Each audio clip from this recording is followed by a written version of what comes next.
Assalamualaikum warahmatullahi wabarakatuh. Perkenalkan, saya Badi Irin Dwi Ana dengan NIM 0904022005. Mahasiswa aktif Prodam STI Matematika Fakultas Sains dan Teknologi Sunan Ampel, Surabaya.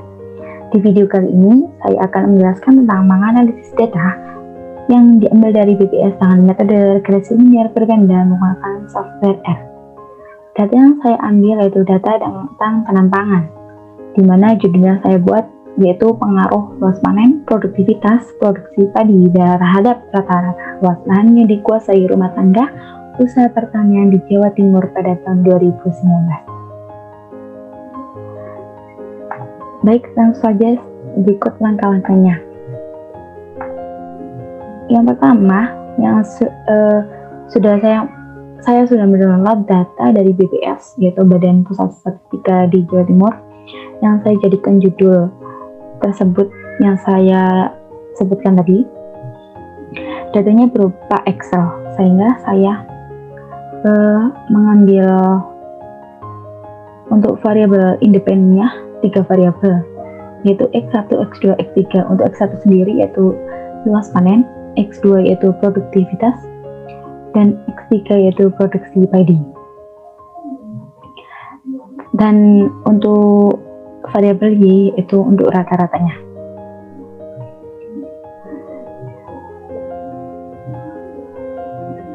Baik, dari data-data yang sudah saya download tadi,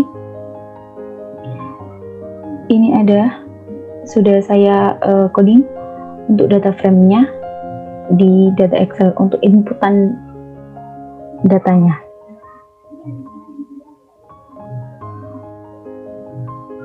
Baik, kita run dulu.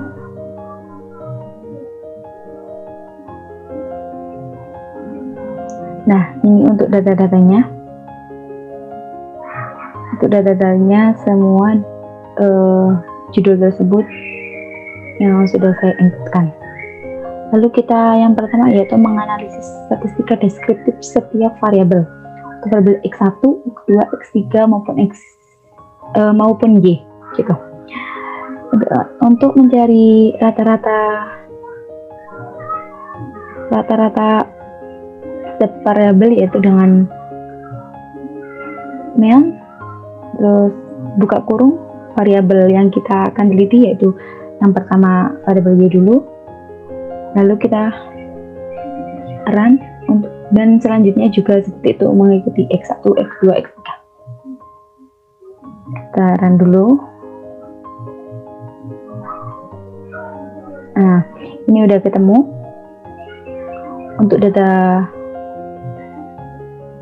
main dari rata-rata dari variabel Y yaitu 3266,214. Untuk main variabel X1 luas panen yaitu 44800 sekian, dan untuk X2 untuk variabel produktivitas yaitu sekian, dan untuk main produksi padi yaitu sekian. Lalu kita mencari nilai tengah setiap variabel yaitu dengan cara median, sama seperti yang di atas tadi. Untuk nilai tengah kan median, yaitu cuma diketikkan saja di codingannya, yaitu untuk mencari nilai median gitu. Lalu kita run. Nah, ini udah ketemu untuk median variabel Y 3122,06. Untuk median luas panen seperti ini, median produktivitas 55,5, terus median produksi padi untuk variabel X3 29047 dan sekian. Terus untuk nilai maksimum setiap variabel juga diketikkan nilai max, terus buka kurung variabel yang akan diuji, sama saja seperti atas, cuma perbedaannya itu codingan saja. Untuk nilai minimum itu kita ketikkan min.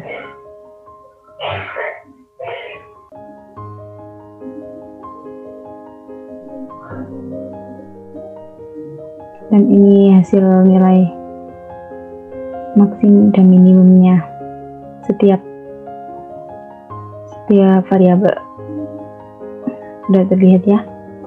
Lalu kita cari yang simpangan bakunya atau standar deviasi. Cuma diketikkan dalam awal kata, yaitu SD atau standar deviasi.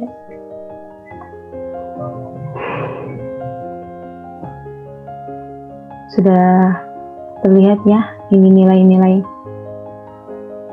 variabel X1, X2, X3, dan ini untuk variabel Y. Lalu untuk nilai varian, untuk nilai variannya juga seperti di atas tadi, cuma ganti untuk var gitu, variabel Y rata-rata taruh dulu variabel X1, X2, X3, ketemu berikut ini ya, nilainya sebesar ini. Lalu untuk range, batas, untuk batas ini cukup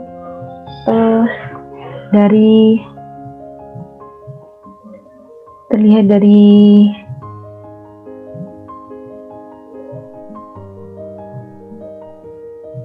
dari apa, nilai minimum sampai nilai maksimum yang sudah di run sebelumnya.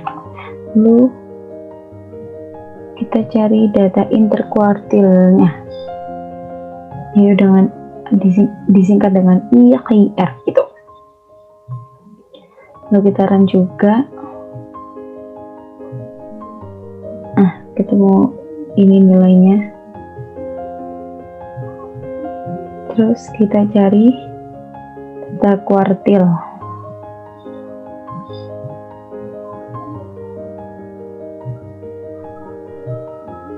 Untuk data kuartil sendiri itu nilai kuartil variabel Y untuk 25%, 50%, sama 75% saja yang saya buat gitu, biar nggak banyak juga. Terus ini ketemu sekian untuk variabel Y, plus variabel X1 ketemu sekian, variabel X2 ketemu sekian untuk produktivitas tadi X2, terus untuk X ketiga ketemu sekian. Dari setelah kita menganalisis statistika deskriptif, lalu kita akan menguji kenormalan data setiap variabel Y, X1, X2, X3 dengan menggunakan metode Shapiro-Wilk. Untuk data normal itu bisa diambil kalau p-value itu lebih dari nilai signifikan yang saya buat, yaitu 0,05. Jadi kalau p-value lebih dari 0,05, berarti data tersebut berdistribusi normal. Baik, kita akan run satu persatu. Ini untuk variabel Y. Nah, untuk variabel Y kan p-value-nya 0,1286. Nah, tadi kan ini menunjukkan lebih dari 0,5, sehingga untuk variabel Y ini berdistribusi normal. Lalu selanjutnya untuk variabel X1, nah untuk variabel X1 p-value-nya kan menunjukkan 0,0015, dimana ini kan kurang dari 0,05. Tetapi untuk data X1 ini kan data independen, sehingga data tersebut diasumsikan normal saja, tidak mempengaruhi data yang lainnya gitu. Untuk yang kedua, data produktivitas atau X2, p-value-nya menunjukkan 0,3834, dimana lebih dari 0,5, sehingga data tersebut berdistribusi normal. Untuk yang X3, dimana data X3 data produksi padi, yaitu menunjukkan 1,836,007 sekian. Nah, kan ini sudah menunjukkan lebih dari 0,5 sehingga data tersebut dapat terdistribusi normal.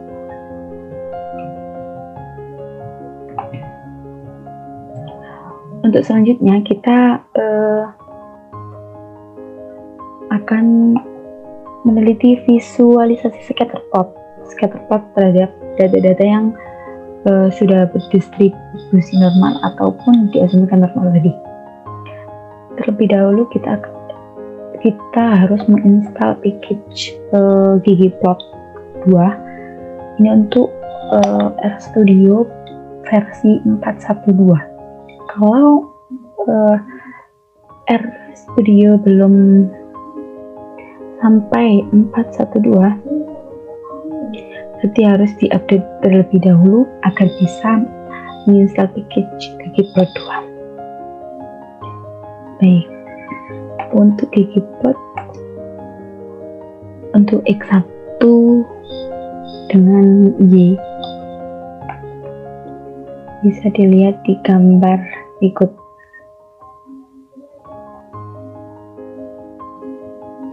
Sebentar, agak nge-lag.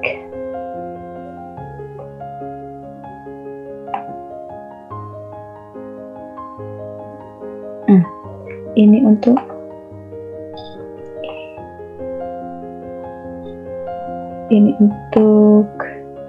scatter plot data X1 dengan Y, dimana semua titik-titik ini kan menyebar dan tidak rata gitu kan, sehingga bisa diambil kesimpulan bahwa data ini berdistribusi normal.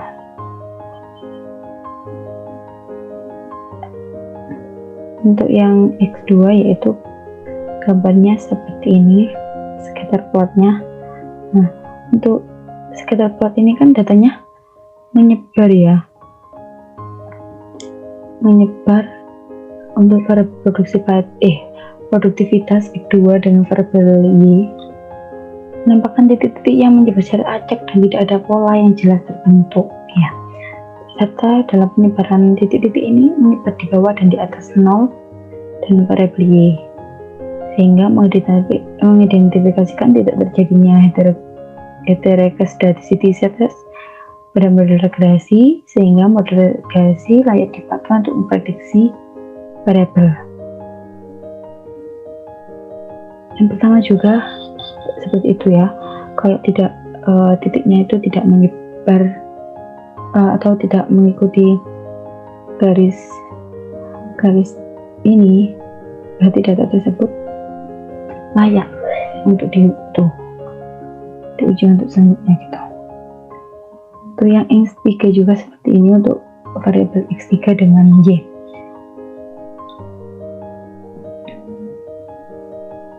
Tidak terjadinya heteroscedasticity pada model regresi ini, sehingga model regresi ini layak dipakai untuk memprediksi variabel Y. Nah, untuk yang kedua yaitu kita menguji korelasi setiap variabel. Apabila nilai korelasi setiap variabel kurang dari 0,5, maka data tersebut akan diuji ke langkah selanjutnya, ke uji selanjutnya, yaitu uji regresi linear berganda. Apabila data korelasinya hanya 1, berarti kita ganti dari regresi linear berganda menjadi ke regresi linear sederhana, seperti itu.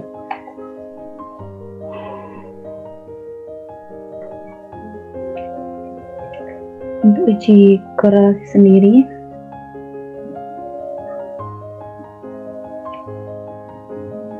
kita menggunakan ini dengan ini, terus kita run untuk melihat nilai korelasi berapa. Nah, untuk data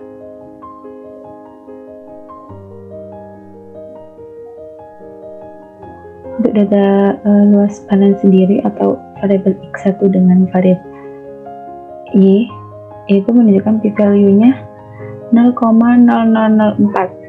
Kan ini menunjukkan nilai kurang dari 0,05. Nah, sehingga ini bisa dimasukkan diuji untuk ke regresi linear berganda.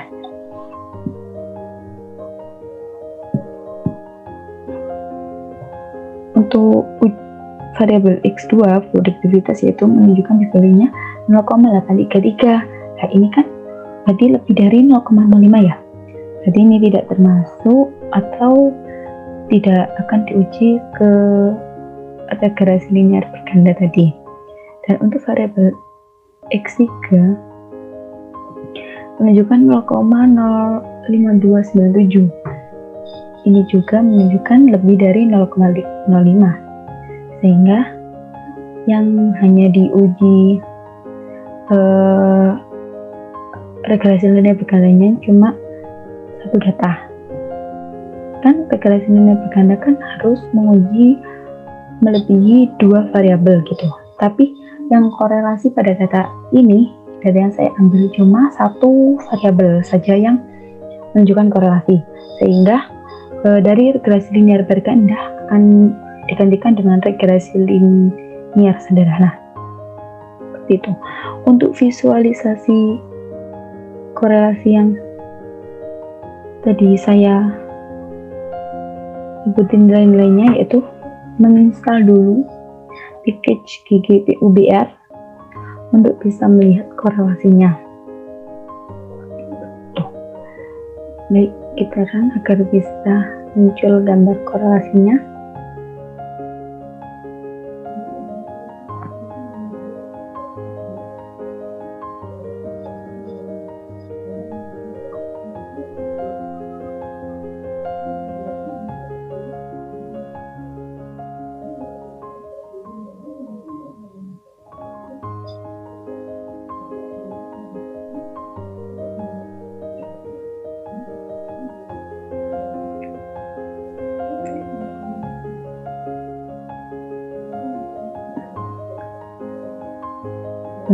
Bentar, ini agak nge-lag caranya ya, jadi harus ekstra sabar. Tuh. Ini untuk scatter plot ya, visualisasi korelasi pada variabel X1 dengan Y, sama seperti yang atas tadi gambarnya. Menunjukkan bahwa visualisasi korelasi ini menggambarkan penyebaran data di sekitar garis diagonal dan penyebarannya mengikuti arah garis hitam ini. Model regresi yang digunakan dalam proyek ini berarti memenuhi korelasi. Seperti itu. Untuk yang variabel X2 menunjukkan bahwa visualisasi korelasi ini menggambarkan penyebaran data di sekitar garis diagonal dan penyebarannya tidak mengikuti arah garis hitam. Ya, sehingga model regresi ini tidak memenuhi asumsi korelasi. Gitu. Menyebar secara acak ini tidak mengikuti garis hitam ini, titik-titiknya. Sehingga tidak itu asumsi korelasi. Untuk yang ketiga variabel X3 dengan Y, yaitu ini juga titik-titiknya tidak mengikuti garis hitam ini, sehingga juga tidak mengasumsikan data ini nilai berkorelasi, sehingga yang data yang berkorelasi hanya X1, yaitu data luas panen. Cuma satu data, sehingga dari pengujian korelasi tadi antara variabel terdapat hanya satu data saja yang memenuhi korelasi, sehingga kita akan menguji regresi linear sederhana karena hanya cuma satu data. Gitu. Untuk yang pertama, yaitu kita akan menguji estimasi parameter.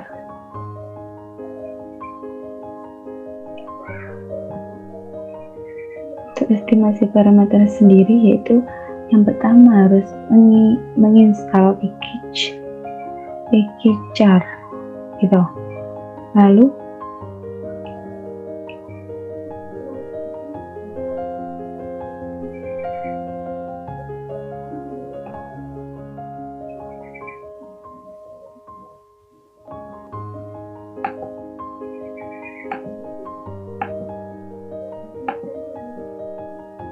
bentar, loading dulu. Nah, ini udah muncul.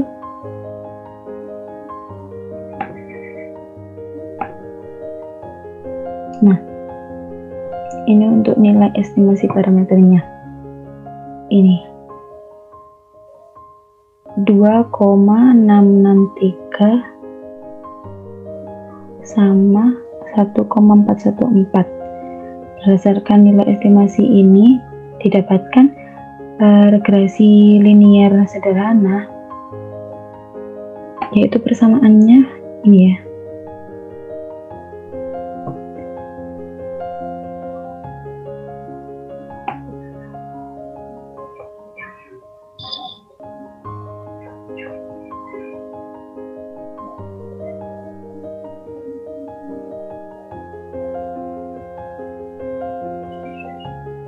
Persamaannya jadi gini, Y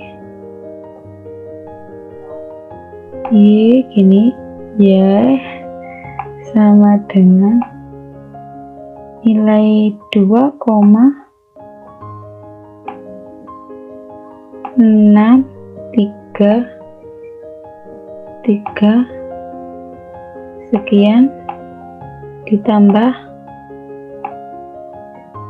1,44 tadi, ini nilai estimasi variabel X1 tadi yang memenuhi korelasi 1,41 sekian X1. Ini persamaan regresi linear sederhananya.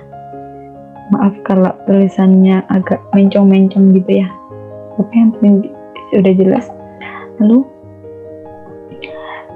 sudah dari persamaan tersebut tadi yang sudah saya hapus barusan, itu nilai rata-rata untuk data yang berkorelasi yaitu 2,63303 tersebut yang bernilai positif, dan nilai 1,4140E02 ini pada variabel X1 bernilai positif juga, sehingga dapat dikatakan bahwa semakin tinggi signifikansi luas panen atau variabel X1, maka akan semakin tinggi pula rata-rata luas lahan yang dikuasai rumah tangga usaha pertanian.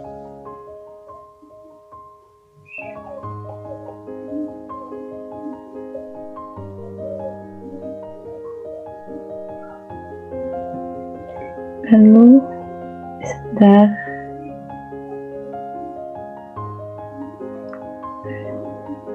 nah untuk uji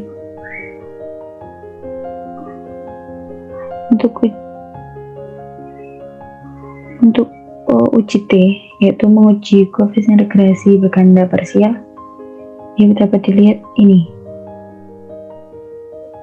T value untuk T sendiri yaitu menunjukkan 3,887, yaitu dimana T value lebih dari 0,5, yang artinya H0 diterima, yaitu dengan demikian variabel luas panen secara parsial tidak berpengaruh signifikansi. Untuk uji F sendiri, kita akan menguji pada tabel ANOVA.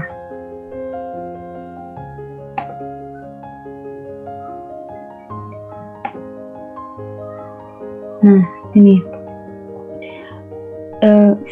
F value-nya kan di sini terlihat 0,00041 gitu kan, dimana H0 ditolak karena variabel luas panen X1 punya pengaruh yang signifikansi secara bersama-sama terhadap variabel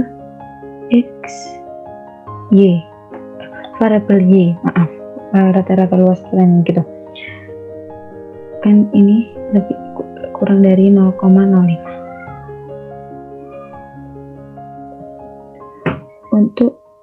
terakhir yaitu untuk koefisiensi determinasi atau R-square.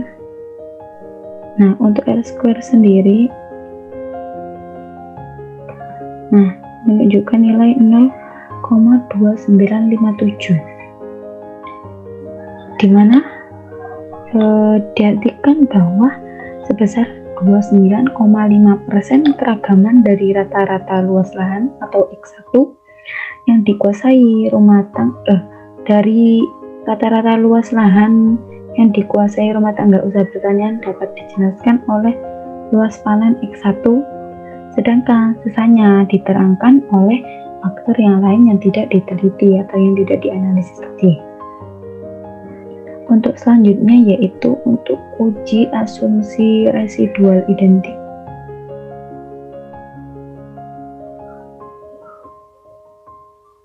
Itu uji residual identik yang pertama IDN, yaitu menggunakan uji Breis-Pagan,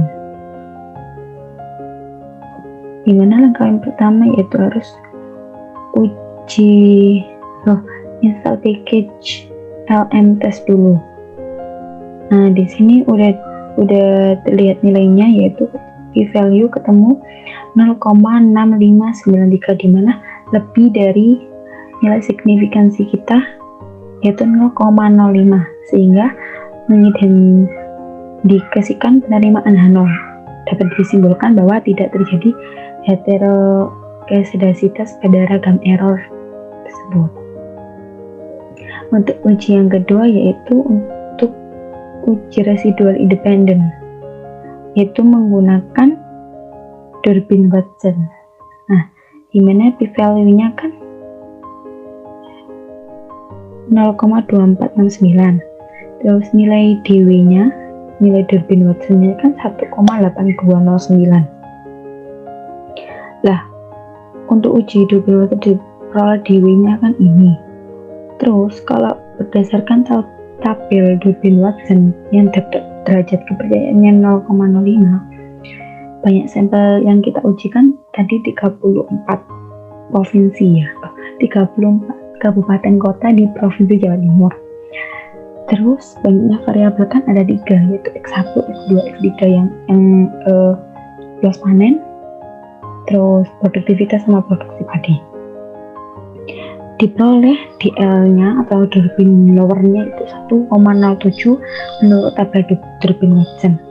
Terus untuk Durbin upper-nya, DU-nya, yang dilihat dari tabel Durbin-Watson sendiri juga diperoleh yaitu 2,57, sehingga nilai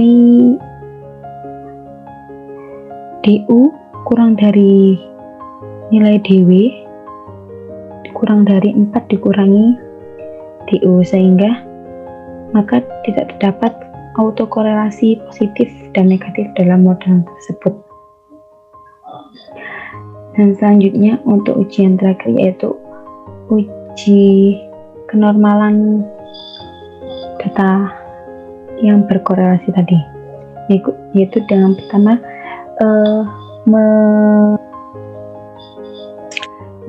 download package Nortest dulu.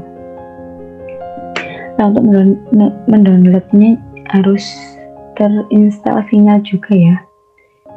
Terus di sini udah muncul bahwa nilai p-value yaitu 0,1971, dimana ini nilai lebih dari derajat kepercayaan dan nilai signifikansi kita 0,05, sehingga nilai residual tersebut telah normal. Oleh karena itu dapat disimpulkan bahwa model regresi layak dipakai karena memenuhi asumsi normalitas.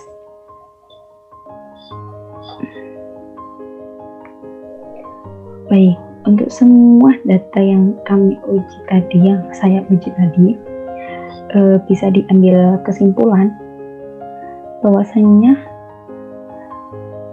yang memiliki pengaruh terhadap rata-rata luas lahan yang dikuasai rumah tangga usaha pertanian adalah luas panen X1, di mana dari ketiga variabel independen yang kita uji tadi, hanya satu data yang menunjukkan korelasi, yaitu X1 tadi, sehingga langkah selanjutnya itu menganalisis regresi linear berganda berganti ke regresi linear sederhana.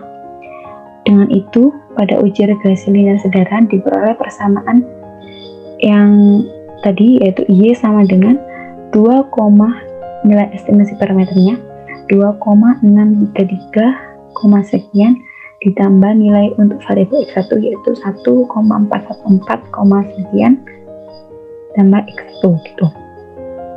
Untuk pengujian hipotesis dengan menggunakan uji F dan uji T juga mempengaruhi bahwa rata-rata luas lahan yang dikuasai ibu rumah tangga usaha pertanian menunjukkan signifikansi dan koefisien determinasi R² sebanyak 29,5%. Uji residual identik, tetapi untuk uji residual identik dan uji autokorelasi variabel luas panen X1 tidak menunjukkan terjadinya heteroskedastisitas dan tidak terdapat autokorelasi. Hanya saja untuk uji kenormalan data yang berkorelasi nilai memenuhi asumsi normalitas, maka model regresi layak dipakai karena memenuhi asumsi normalitas, sehingga secara keseluruhan H2 diterima bahwa luas panen secara parsial diduga berpengaruh signifikan terhadap rata-rata luas lahan yang dikuasai rumah tangga usaha pertanian di Jawa Timur pada tahun 2019. Sekian dari saya penjelasan video kali ini.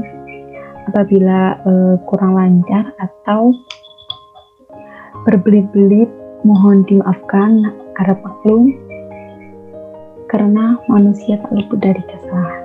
Wabillahi taufiq wal hidayah. Wassalamualaikum warahmatullahi wabarakatuh.